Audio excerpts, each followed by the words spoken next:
The courtyard of Tingfeng never goes to Heng. My name is Lawrence, the most wanted fugitive in Wind City with the highest bounty in town. Not to brag, but even if the city lord's treasury was robbed, I'd be the first suspect. But I've got a rule. I never draw blood when stealing, and robbing the rich to help the poor is a last resort. Today, though, I got taken down by a scraggly crabapple tree. It all started 3 days ago. Wind City is built on a cliff with relentless gales so strong even birds can't stay steady. Yet right at the city's heart, there's a crabapple tree in a place pretentiously named Courtyard of Tingfeng. I'd always steer clear of it, not because of the tree, but because the ground was too slippery and I'd eat dirt. This time, I couldn't avoid it. Someone offered me a fortune to steal a box from the city lord's mansion basement. What the box looked like? No clue. What was inside?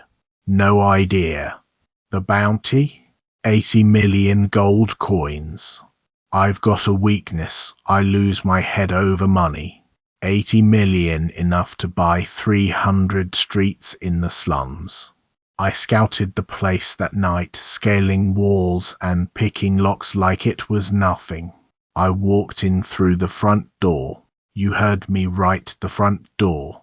The city lord was hosting a banquet that day, packed with nobles. I disguised myself as a servant carrying trays. Cheesy? Sure, but cheesy works best. No one notices a guy handing out drinks. I strolled down the hallway with a silver tray, taking out 2 guards along the way. The basement entrance was behind a tapestry in the kitchen, with a lock so flimsy it practically opened itself. I crouched and went down 3 flights of stairs into a small stone room about 30 square meters.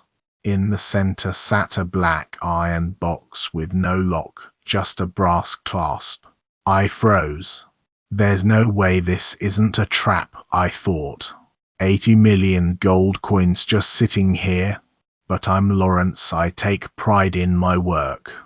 Since I'm already here, I can't leave empty-handed. I flipped the clasp and the box popped open, releasing the scent of sugar-roasted chestnuts. I stood there dumbfounded. Ever seen 80 million gold coins worth of sugar-roasted chestnuts? I have today.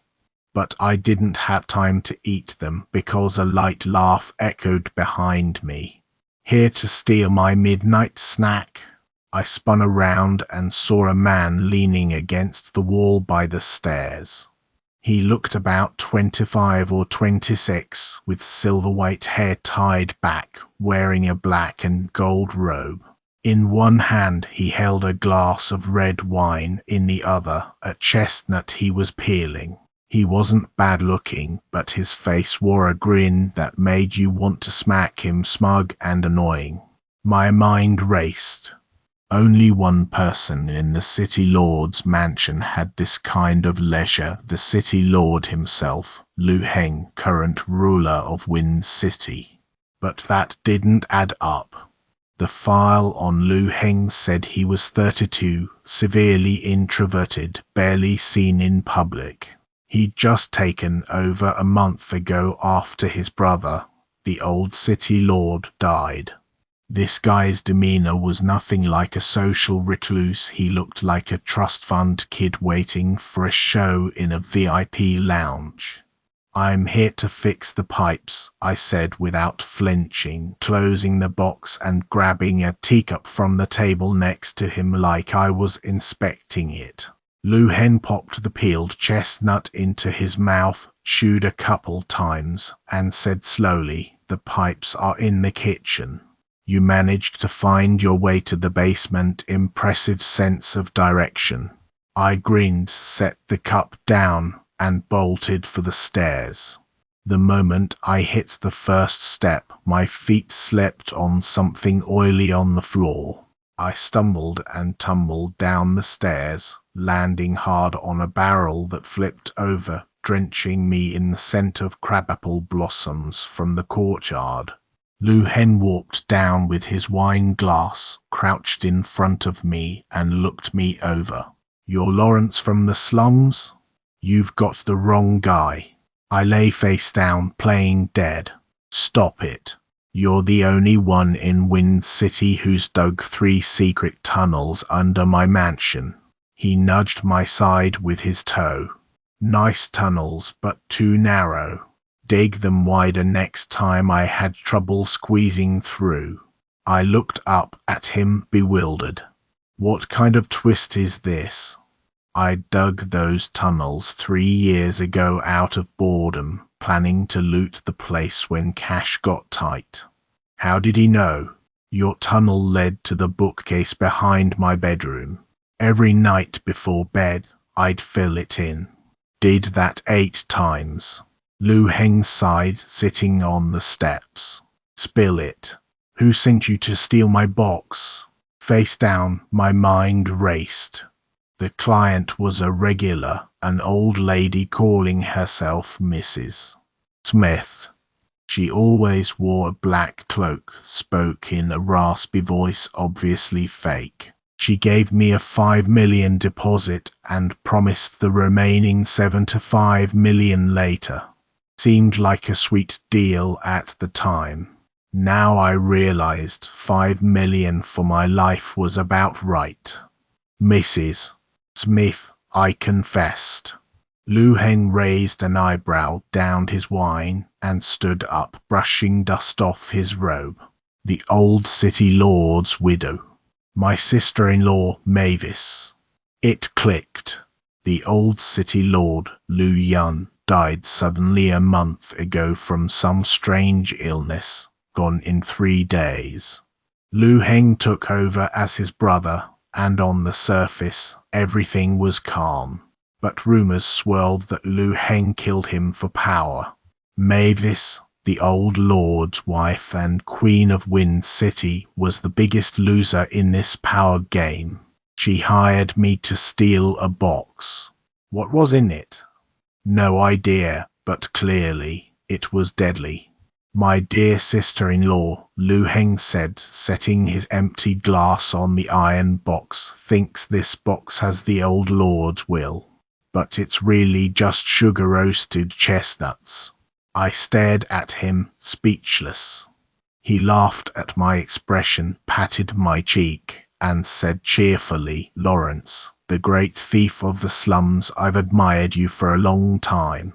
Here's a deal, do me a favor, and I'll let tonight slide." "What favor?" I asked warily. "Find out the truth about my brother's death." His smile vanished, replaced by a seriousness I'd never seen. I froze. Wasn't he the one who killed the old lord? Asking me to investigate his own crime? This acting was too good.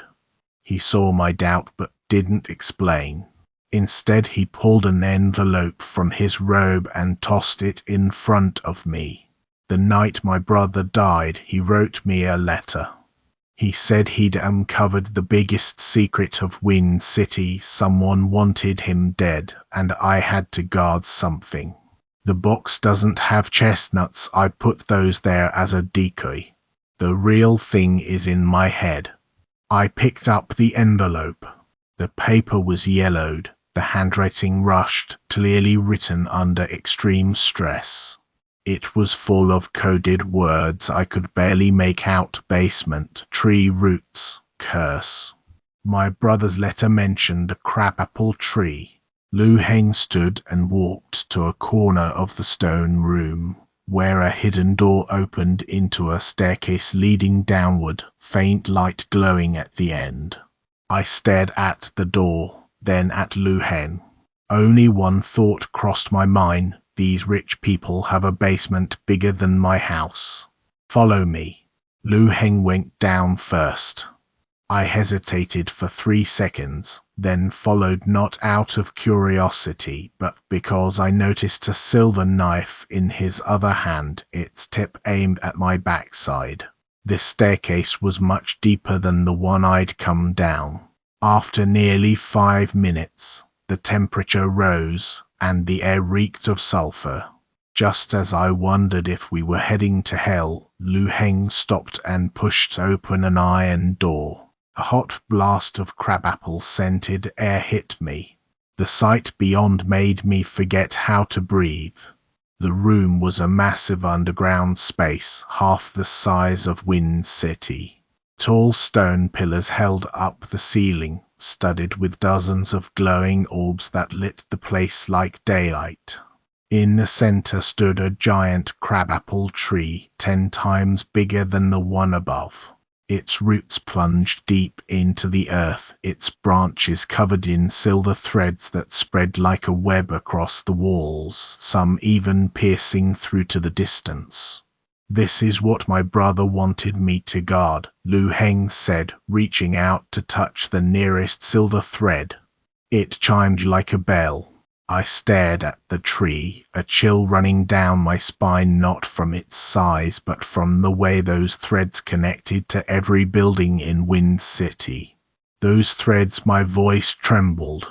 "Pulse," Heng said, turning to me with an empty look.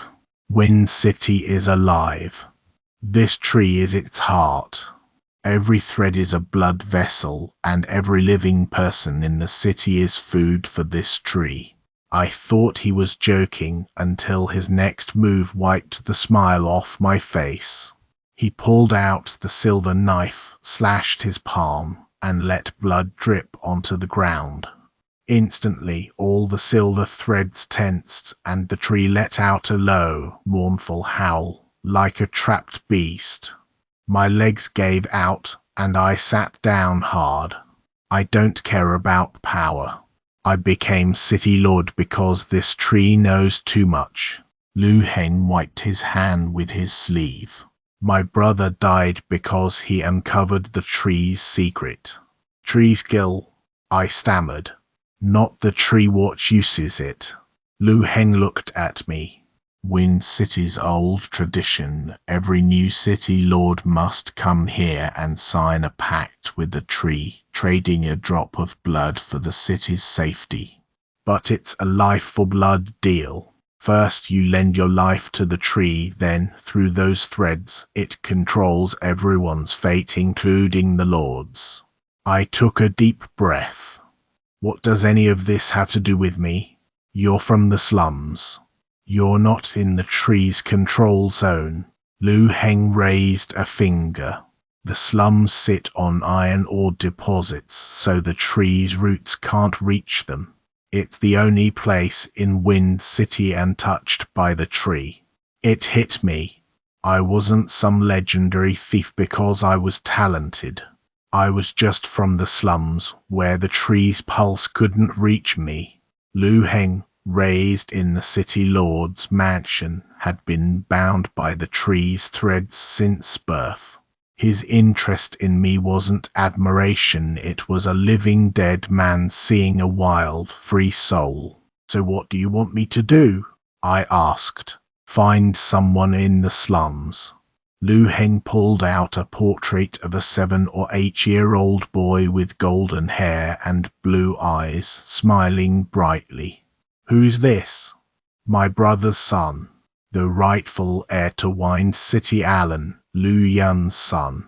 2 months ago, Mavis sent him to the slums, claiming it was for safety from enemies. But I know she hid him as a bargaining chip." I stared at the portrait, sensing something off. "Your brother's son? Why didn't his own mother keep him?" "Because she's not human." Heng's voice was flat, like discussing the weather. "She's the tree's avatar, plucked from it 70 years ago, a root-shaped human." I was speechless.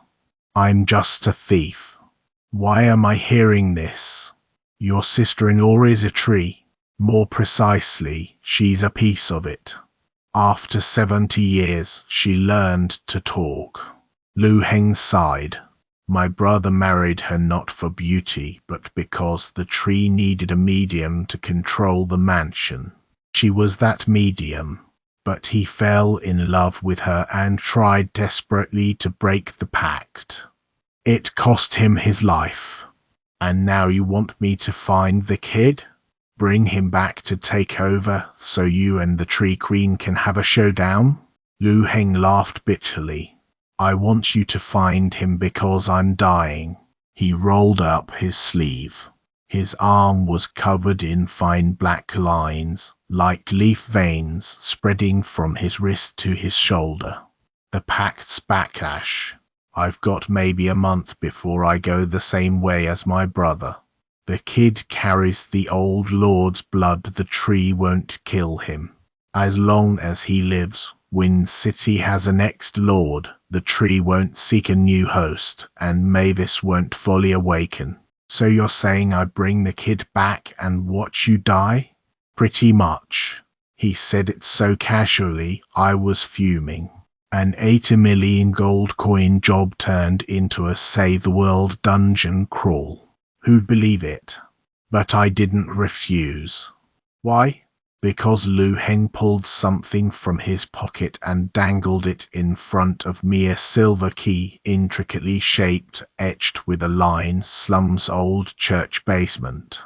Inside, there's a safe with everything I've saved over the years. Worth more than 80 million, enough to buy you an island in some southern town. Find Alan, bring him back to me, and the key's yours. Money makes everything simple. I grabbed the key, dusted off my pants, and walked out without looking back. What I didn't expect was that in the slums, instead of a scared 7-year-old waiting to be saved, I found a ferocious little kid wielding a saw blade taller than himself, haggling with goblin vendors. Alan. I hid behind a vegetable stall for half an hour watching him. He made 3 goblins cry, swiped coins from the other 2 with a pocket knife, bought a cabbage, split it with a stray dog, and bit into the rest raw. This kid had mastered slum survival better than me. Just as I was about to approach, a black cloak dropped over me. Cold hands gripped my neck, and a raspy voice whispered in my ear, Mr. Lawrence, where's the box? Mavis. I raised my hands with a forced grin. Sister-in-law, let me explain. The face under the cloak lifted, revealing stunning features that were cold and lifeless, like a statue. Her eyes were dark red, something writhing in her pupils. You've seen the tree, she said calmly. No, I lied. Her grip tightened, cutting off my breath. Just then, a broken crabapple branch fell from above, hitting Mavis square on the head. She let go instinctively and turned to see Alan standing nearby, holding a second branch, grinning brighter than the sun. Lady, you're blocking my business. In the twilight of the slums, a fugitive, a tree spirit, and a cabbage-eating kid stood frozen at the stall. Mavis ignored Alan and kept her eyes on me. Something spread in her red gaze. Lu Heng sent you to find the kid so you could die in his place. What do you mean? The letter was fake. Lu Yun never wrote to Lu Heng. Mavis let go of my neck and stood straight, her beautiful face showing a strange sorrow. When I was plucked from the tree, I was doomed to be Wind City's sacrifice. Every lord must offer a relative's blood to feed the tree. Before the old lord died, his last wish was to free me. He found a way, swap the tree's core heart with one from outside its root range. I'd be free, and Lu Heng would live. Hold on, I said, my head pounding. Swap my heart? People from the slums have iron in their blood. The tree can't touch it. Only someone like you can enter the tree's heart without alerting it. She looked at me with pity. Lu Heng didn't send you to find the kid, he sent you to be the sacrifice. A chill ran through me. That chestnut-peeling bastard was untrustworthy after all. And you? Why are you telling me this? I asked. Because I don't want to hurt anyone anymore. Mavis lowered her eyes. For 70 years, I've watched lord after lord die, their blood drained by the tree. My existence is a living curse. I'd rather be an ordinary crabapple tree than a killer. Alan finished his cabbage, came over, and tugged my sleeve. Uncle, she's telling the truth. How do you know? The night my dad died, I heard him. Alan's face was calm, not like a child's. His last words, trust no one, not even your uncle. So I had Lu Heng wanting me to find the kid as a scapegoat, Mavis revealing the truth, and a 7-year-old con artist who'd already swindled goblin vendors. I'm a thief surrounded by master schemers. So what's your plan? Mavis asked. Kill Lu Heng? Or run? Option 3. I took a deep breath and held up the silver key, its rusted handle engraved with Slum's old church basement. Lu Heng said this holds his fortune. Is that a lie too? Mavis hesitated, staring at the key. Her red eyes flickered, then widened. No, the key is real, but what's inside isn't treasure. It's the old Lord Lu Yun's research notes on the tree, including how to break the pact. Why didn't you go for it? I frowned. I can't. Mavis smiled bitterly. The door is made of a special iron or alloy the tree can't penetrate. I'm part of the tree. Within 3 meters, I burn like fire. I looked at the key, then at Alan. He was poking ants with a twig but looked up. I've been to the old church basement. There's no door, just a vent I can squeeze through. We both stared at him. Alan rolled his eyes. You city folks are so dumb. A big vent and you're all about doors. So a thief, a tree spirit, and a 7-year-old snuck into the crumbling old church one sunny afternoon. The church was abandoned, roof half collapsed, covered in moss, pigeons nesting in the choir seats. Alan led us behind the main altar to a vent, just big enough for a child. Wait here, Alan said, taking off his jacket and crawling in. Aren't you scared of traps? I asked. Worst case, I get crushed. His butt got stuck for a moment, his voice muffled. Mavis stood beside me, showing a nearly human expression, half smile, half sigh. For a moment, I felt sorry for her. A 70-year-old spirit with no family, the only person she loved dead, her whole life spent in the tree's shadow. After about 15 minutes, the vent rattled, and a small hand emerged holding a yellowed old book. Alan's head poked out, face covered in dust. Got it, but the rats got to it. Not much left. I took the book and flipped through pages so brittle they crumbled. The early part had strange symbols and ancient script I couldn't read. But the later part, Lu Yun's diary in common language, started with mundane notes: what he ate, whether to water the flowers. By page 30, the handwriting got frantic. I dreamed the tree spoke, Lu Yun wrote. Its voice was a woman's, soft and slow, but every word made my blood run cold. It said the old lord's son, my brother Lu Heng, would be consumed by the pact in 30 years.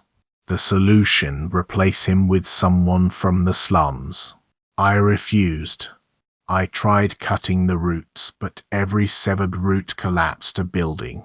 The roots are Wind City's foundation. Destroying the tree destroys the city. I turned to the last page. There, in jagged, desperate strokes, were 4 words, "It is alive." The date was the day before Lu Yun's death. I closed the book and stayed silent for a long time. Mavis took the book from me, read those 4 words, and trembled. Alan crawled out of the vent, dusted himself off, and looked up at us. "What's wrong?" I couldn't speak. Lu Yun's diary confirmed that the tree was Wind City's true ruler. Every lord was just its puppet. Mavis, plucked from the tree, wasn't a sacrifice, she was its spy in the mansion.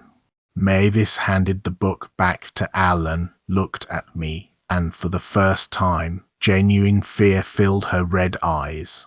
"Everything I've done, it wasn't my will. It was the tree's command. So you had no choice," I said, finishing her thought. "What now?" Alan tugged my sleeve. "Uncle, should we chop it down?" "We can't." I crouched to his level. "The roots hold up the city. Cut the tree, and Wind City collapses." "Then move," Alan said matter-of-factly. "It's not like the slums could get worse." I stared at him for a moment and laughed. The kid had a point. Who cares if the city falls? The slum dwellers already live in its shadow, barely surviving while nobles treat them like rats. Without the tree, even the nobles could live normal lives. "I've got a plan," I said, standing up. "But it's not about chopping." Mavis and Alan looked at me. "The tree needs human blood to live, right?" I looked at Mavis. "Does it feed on the Lord's blood or everyone's life force?" Mavis thought for a moment. "Only the pact-bound Lord's blood, for 30 years per term. Without a new pact, the tree devours the whole city. So if we don't renew the pact, the tree dies. But the city falls too." "No. Dead roots don't crumble the foundation." I pointed at the ground. "The iron in the slums blocks the roots, proving they're not invincible. Cut off the food supply, and the tree withers. Once it's small enough, we can uproot it." Mavis was silent for a long time. "You mean abandon Wind City for 30 years, waiting for the tree to starve?" "Not 30, Alan interrupted, munching on a second cabbage he'd pulled from somewhere. "I can feed it." We both spun to stare at him. "Are you crazy?" I said. "No." Alan swallowed the cabbage and wiped his mouth. "I have my dad's blood.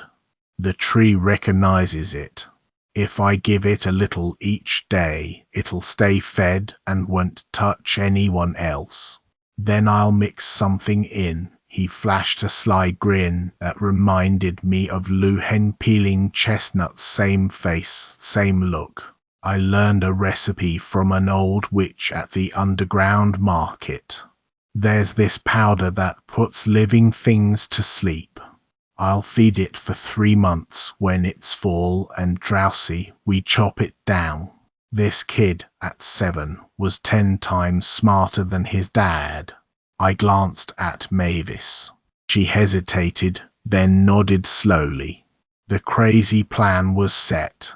Alan would go to the underground space daily to feed the tree with his blood laced with the powder.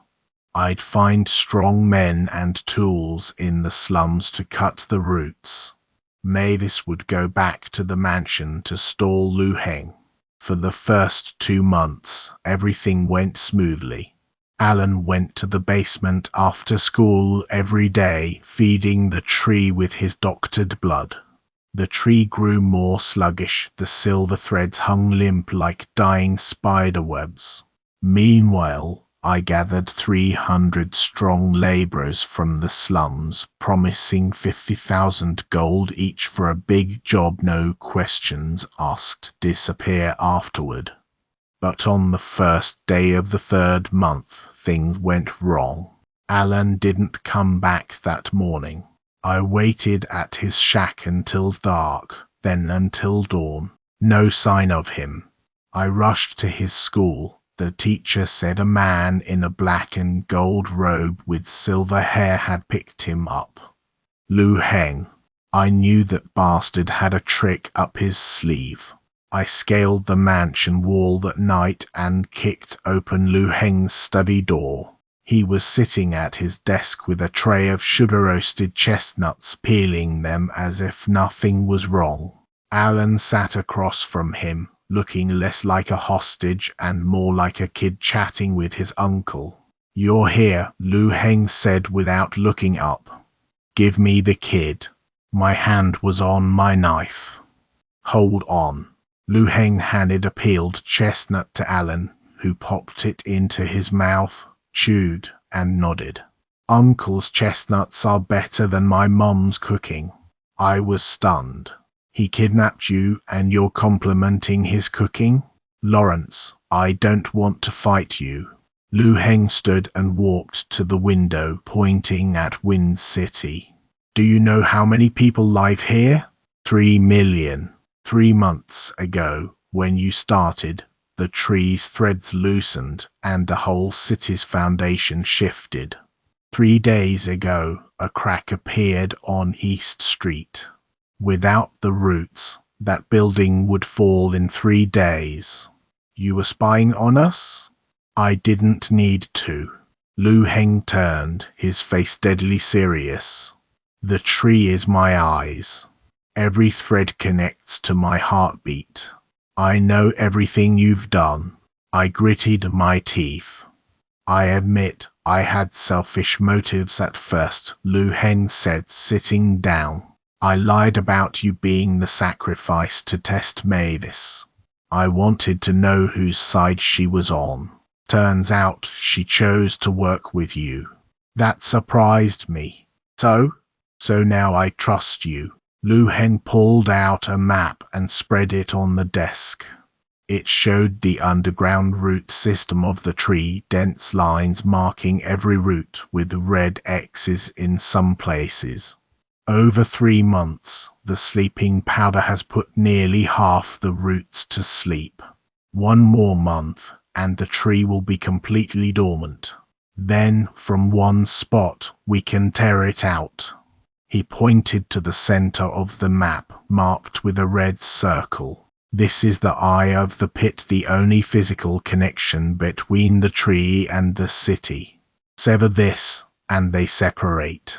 I looked at him, then at Alan. Alan yawned and mouthed, "Don't worry." I took a deep breath. "Who cuts it?" Heng smiled. "Do. Of course. 3 reasons," he said, raising 3 fingers. "First, your slum blood resists the tree. You're the only one who can get near its heart without being absorbed. Second, you've already been close. The tree knows your scent and won't guard against you. Third, and most importantly," he pulled the silver dagger from his belt and placed it on the table. "This is made of meteorite iron etched with runes to suppress the tree. It's the only one in Wind City. If you die, no one else can use it." I had no choice. Late on the 4th night, Heng distracted all the guards.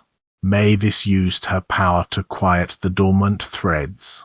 I gripped the silver dagger and walked alone into the heart of the tree. The deeper I went, the hotter it got. The air was thick with a mix of floral and bloody smells that made me nauseous.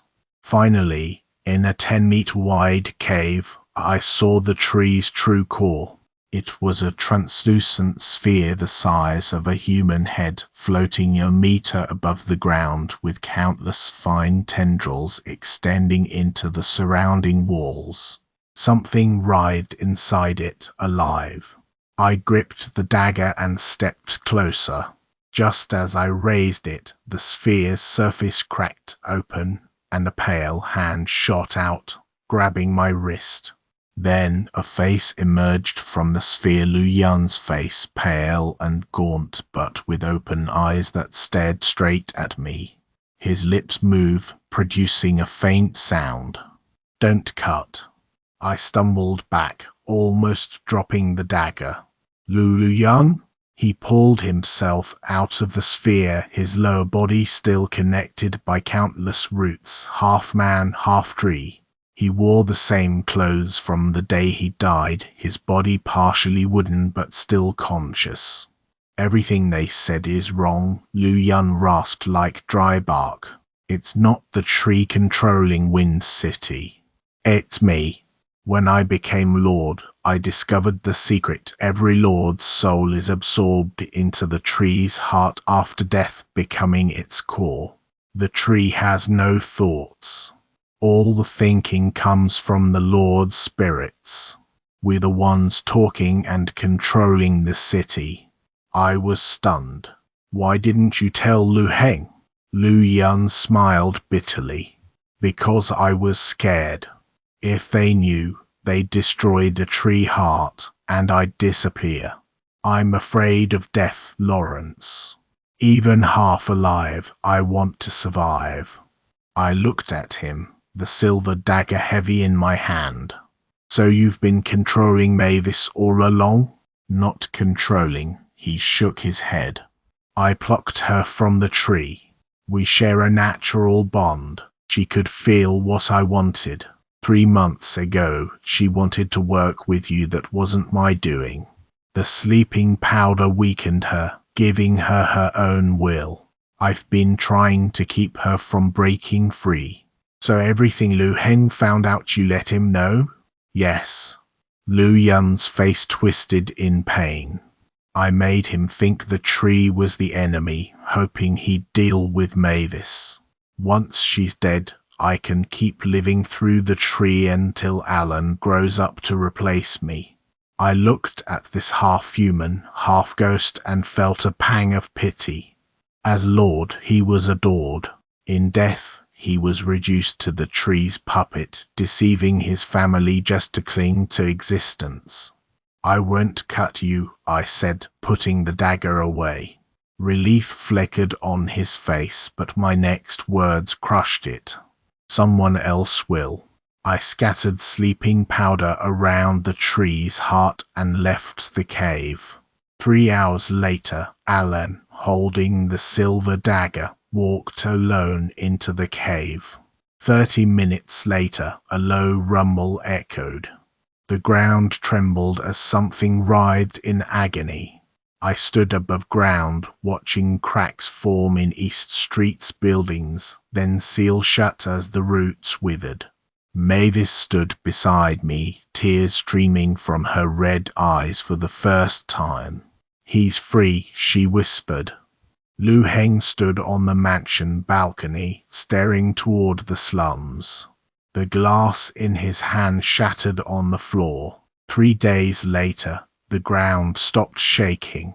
The giant crabapple tree above ground withered, shedding its last leaves. Heng resigned as Lord, formally handing power to Alan, a 7-year-old who'd grown up in the slums as a scrappy con artist. Alan's first act as Lord, turning the mansion's cellar into a candy warehouse. His second, posting a notice across the city, "No more nobles in Wind City." He moved his slum friends into the mansion, letting them run wild in the halls. When the cook's food ran out, he sent people to borrow from neighboring cities' granaries. Mavis left the mansion, moving to a small church in the slums. She planted a new crabapple tree, a real one that didn't feed on humans. As for me, I threw Heng's key into the sea and bought a seaside house in a southern town with the money I'd saved. I spent my days sunbathing, fishing, and sleeping. Life was good, but sometimes I dream of the giant crabapple tree, its roots writhing in the dark, Lu Yun's face trapped in its heart. He whispers, "Never come back." I never planned to, except when I catch too many fish or the wind keeps me from sailing. I think of that chestnut-peeling lord and the 7-year-old who became city lord. 3 months later, a letter arrived stamped with Wind City's seal. Inside were 2 sloppy lines in Alan's handwriting. "Uncle, I ate all the candy. When are you coming back with more? P.S. My uncle Lu Heng says he misses you." I looked at the letter, then at the sunset over the sea. I folded it and put it in a drawer. The next day, I bought a ticket back to Wine City. 6,000 gold coins, outrageously expensive. But that kid's the Lord, and I'm the only free man in Wind City. That's the story. If you need more words, here's one more. The courtyard of Tengfeng never goes to Heng, but I went back anyway.